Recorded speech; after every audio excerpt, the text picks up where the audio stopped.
Hello, everybody. I hope everyone has had a great week and is gonna have an amazing weekend. The LA weather, it's very bipolar, much like much of the population. So, I don't know if people's negativity and positivity are clashing in the world, and Mother Nature feels that. I don't know, climate change, the world is happening. Perhaps it's just that there's a darkness, spreading within the lands. No, We we're need to not fight doing against it. No, that's not happening. I just like my the world is happening. Like if I was watching me say that, I'm like, what the fuck are you talking about? Like, what does that mean? But anyways, we're talking. So what you're saying is we shouldn't forge some jewelry to fight against it, right? We should just accept it. That's a very LA thing to think. Oh, I'm gonna make a freaking watch and I'm gonna fight the world. No, this ain't Ben 10. This ain't Lord of the Rings. Well, it technically is because we're talking more Rings of Power because the fourth episode just dropped today. No, third episode. I'm sorry, I'm getting ahead of myself. I'm thinking of She-Hulk still, but yeah. So episode 3 of Rings of Power just dropped today, guys. So this is also a spoiler episode, so don't be afraid. So come on back after you guys have watched it to check us out, and above all, don't forget to. Give us a like, ring the bell to stay up to date on all our drops, and subscribe just, to create give our following more of a base. And, again, it's always good to have more people in our community. So, this show, we were just talking about, much unlike House of Dragon, where there are multiple main characters, their storylines are a lot more connected.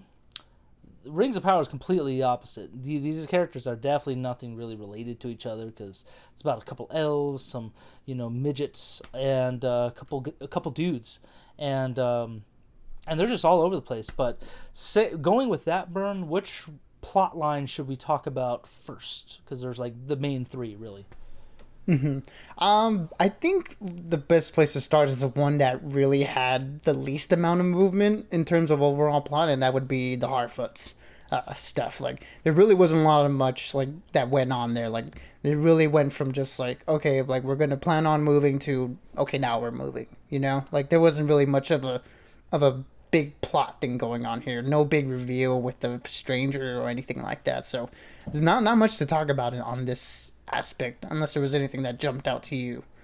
No, I mean, again, it was like Nori. She's still really obsessed with helping this guy, and again, she's a Brandyfoot, which I think is going to be. I'm pretty sure is an ancestor to like, Brand. What the fuck are the?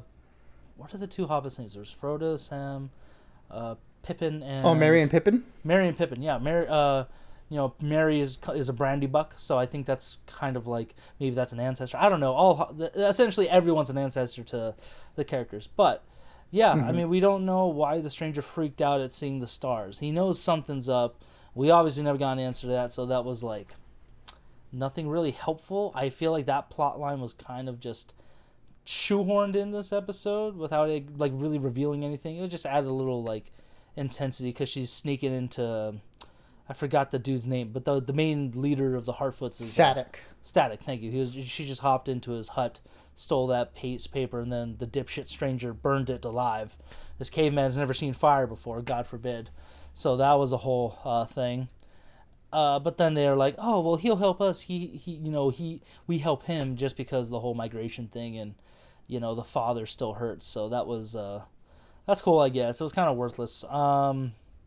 And then Arondir's plotline, I think that's like, because I feel like Galadriel's had some crazy reveals to it, or at least a big one.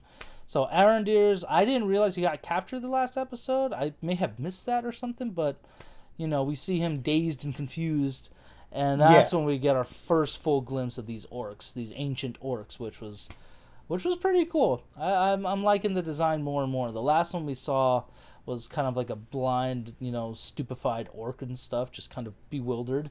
These guys are very organized. We're very familiar with them, but they come off a lot more like threatening and much more like effective force. You know what I mean?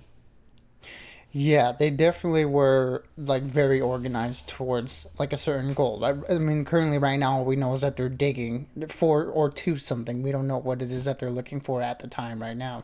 Just that they're building like this series of tunnels that are stretching across the lands of like Middle Earth. This is like the Southlands, right? So Yeah, like the way that we've seen them, so far has been pretty cool. I think like these are like predecessors, I guess, to the orcs that we're a little bit more familiar with from the movies. So like I like how these here were like they had like a hate of like sunlight. Like they were like being like burned by it. Like they couldn't really like operate in it, which is why they had this like human and elf workforce, digging for them in the sun. That was like super interesting, and just like their overall designs too, how they're like very pale, how they have like these hoods, or how they have like different skulls of like dead animals to shade them from the sunlight. I thought that was like all really cool stuff that we got to see in this episode. Again, yeah, we're getting cinematic quality with every episode so far. Like, yeah, the costumes look great, the makeup looks spot on with the orcs, and yeah, they're definitely like a lot paler because the ones in the later movies much more darker skinned for exception with like a few of the leaders and stuff like that. And like Lord of the Rings Return of the King, we had that one really fucked up one that was basically pale as shit, but and they weren't like they were still if you really think about it, all the orcs were still pretty hateful of sunlight because every time they went out they were always like in covered like night or cloudy stuff. So we can, but these ones are much more sensitive to it. Like when the fight started breaking out, you see some of them burn in the sun, which is like, oh shit, they're almost like very vampiric. Yeah, like they were sensitive, but we hadn't seen it to like this degree, before at least. And it was kind of cool. I like that they're all practical too. Like the fact that they're not like CGI orcs and stuff. Like I think that's one of the big parts that I love about this show. Is they like to do as much practical as they can, and I think that goes a long way into making this feel like real and like the original trilogy of the Lord of the Rings, and less so like the other three Hobbit movies. Yeah, I hated the Hobbit movies for that. That the orcs looked they were all CGI. Majority of them were CGI, and I was like, this sucks. Like, what happened to the practicality and the awesome designs that we had for the first three? But I think I was reading that Peter Jackson wanted to go for like the epic, grandiose story that Bilbo was trying to tell in his book, so that's why they were CGI, to make them look a little more, out there. But I was like, that's still not a justification of it, dude. But that action scene was great. Just Arondir and the other elves really fighting off, trying to get out of there. And that's when one of them says, "Release the warg," and this is definitely nothing I was expecting from it. Just because the best one was in Lord of the Rings, the Two Towers, where they're like weird hyena, ugly looking dog things, and just giant too. Like they had some beef to them. This one was like a weird freaking Chihuahua wolf thing, which I was like, what the fuck? If it were me, I'm just like, this is it. I have to kill this. Okay, cool. Let's do it. But it was still pretty ferocious. Like it looked horrifying, which I will say is like another was so it was still cool, but it was just like compared to what I'm used to. I'm like, this is okay, cool. We'll kill this thing, no problem, kind of thing. It was terrifying in a different way, less so like you said than seeing the ones in the Lord of the Rings, Two Towers. And here it was more akin to. It reminded me so much of this awful Chihuahua that my grandma owned that was a little bastard. and he was just evil and just like wanted to bark and bite everybody, and he had those bulging eyes that sort of looked in different directions too, so that just kind of brought back some PTSD from my childhood. So I was like, oh god, this thing is horrifying. You guys just didn't give it the affection it needed, so it had to lash out. It wanted love, okay? And you were so hateful of it. It was probably looking at you. Look at these little tall bastards, walking on your two legs. Telling your grandma like, don't worry, abuela, the dog's in heaven. Yeah, probably. He was a little fucker. He could have gone to hell. Yeah, no, he's straight up in hell. Little angel, no. But no, if it bit me, I'd be like, you little fucker, just damn it. Anyways, and unfortunately, he didn't escape from that, where his captain just got shot straight up. Like, oh, you think you're going to get over this little ditch? You're going to be home free. Like, no, he was not. So that was unfortunate, but I'm kind of glad it did end on that note, because that was one of the things I critiqued The Hobbit about, was like, especially Battle of Five Armies. There was almost like everything that looked bad, and then something came up to sweep it up to make it happy. I was like, oh, God. It's like, it just, there needs to be I feel like for a lot of stories, there's got to be some, downward moments just to make it interesting. You know what I mean? Yeah, I mean, you have to have the characters fail, and especially here at the beginning points where, especially like this evil is starting to rise up and is starting to gain power. You need our central characters to lose at least in these early outings against a lot of the these orcs or whatever it is that they're coming up against. Yeah, so that moment, after this really cool fight with a lot of the chain work, I thought was really dope, and a lot of their like choreography. Again, like the one thing that Lord of the Rings has going for it, from even the Lord of the Rings 3 movies, the Hobbits movies, the action was always really fun. Like the choreography was really fun and creative, and the same cases for this show so far. So them like messing around with the chains, him cutting the tarp that's like hanging over them and stuff, and just the action sequence here was really cool and really fun. But yeah, for it to end in sort of this downer note, it's something that I think was definitely necessary for something this early on. And when he's gazing over the over like the land that's basically been scorched, kind of reminded me of like No Man's Land, like stuff that we've seen like in like World War I imagery and stuff. So to kind of get a call back to that, because I think Tolkien was pretty influenced by World War I and World War II stuff. So getting that sort of like visual nod to that was really dope. And yeah, like this whole sequence here and like meeting Andar or Adar. Adar, which just like, okay, who is this person? Like this is someone that's leading this band of orcs. Like, is it Sauron? Is it like a lieutenant? Like, what's going on here? It looked like an elf creature. Like there's some dark elves here at work, and I wouldn't be surprised if it's like the mouth of Sauron or something. Just like, the beginning of because it's draped in black. It's super pale. I'm like, and the mouth of Sauron was a kind of a cool little character that you didn't see in the original, which I was like, it'd be kind of nice that if they did have it, but at the same time, the third one I think is the best edited one, just whole way through. So I don't know, but anyways, well, we'll have to find out next one. But Galadriel's storyline, I got the most excitement out of, just because, not only did we see Numenor, which we kind of see like humans of like we've already seen humans hate elves so far in this show. But there was nothing like, like the Queen Regent really hating on him. I forgot the actor's name, but she's in all kinds of stuff. Like, she was in Arrow, she was in The Accountant. She was in all kinds of movies. She's really solid, so I'm glad she's in this. She played it very well.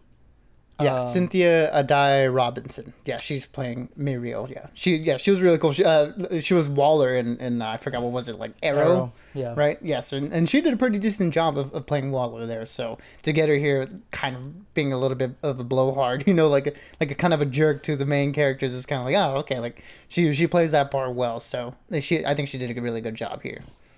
Yeah, but the biggest things that got me excited was that the one who saved her on the ocean was Arondir, which I had no idea who that was. But then when they talk about his son, and I hear the name drop Isildur, I was like, no fucking way!